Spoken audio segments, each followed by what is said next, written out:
Welcome to another edition of Troopers Corner. Pleased to welcome back Trooper First Class David Peters from the Pennsylvania State Police Troop N, the Public Information Officer, trying to put out some information today about Halloween safety.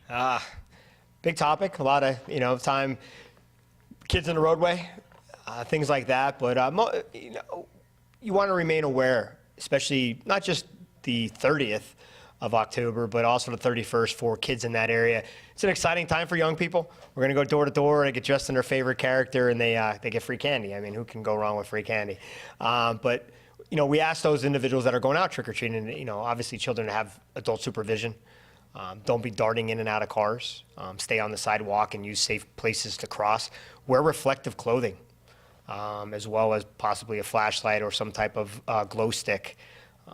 Possibly when you're going to cross a roadway, if you're covering a mask, having a mask that covers your face, either prop that mask up or take it off so you can see the whole area around you when you're crossing the street. Things like that. Check your candy and other things like that. I mean, I remember that when I was a kid. I don't know if that happens as much anymore, but in this day and age, one can never be too safe. You have to be sure you know where you're going because you're walking into strangers' homes and you're getting candy. So that was always a concern of mine, of checking the candy. So what should parents do? Well, a great point. I mean, you'll see a lot of different hospitals and certain places like that. Sometimes they'll offer the ability to X-ray your candy. But I would also recommend don't go in anybody's house. I mean, I know little kids might be with their parents, so that's not happening, but don't step into the doorway. Stay out on the porch. Stay at a distance that doesn't allow someone to, from the porch, pull you in, and understand your surroundings there, and candy, and someone that's trying to keep you there a little bit longer with singing and dancing.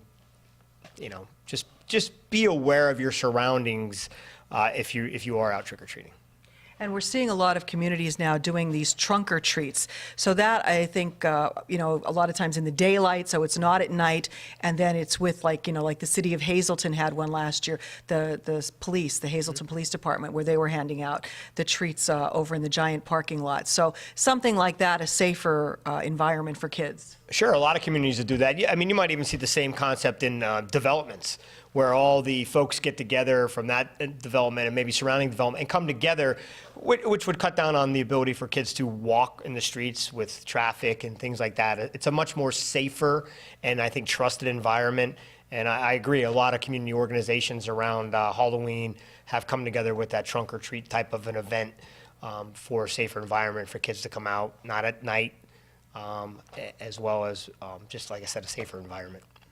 And we worry about the kids, the parents paying attention, but the drivers have to pay attention because oftentimes I took my children out and you'd see a car flying by when there's children walking around. Sure. I mean, not just your normal driver walking, to be aware of the kids, again, possibly not wearing anything reflective, darting in and out of the cars, trying to get to that next house. The individuals that are driving their kids, they might be slightly distracted because they're looking for those houses that might have lights on as opposed to houses that don't have lights on. So, be aware, understand that in, that one time a year, for the most part, there could be kids running everywhere, in and out of cars, around you when you're backing up. You have to be very, very aware this time of year for children in the roadway. Great advice so that everyone has a happy and safe Halloween.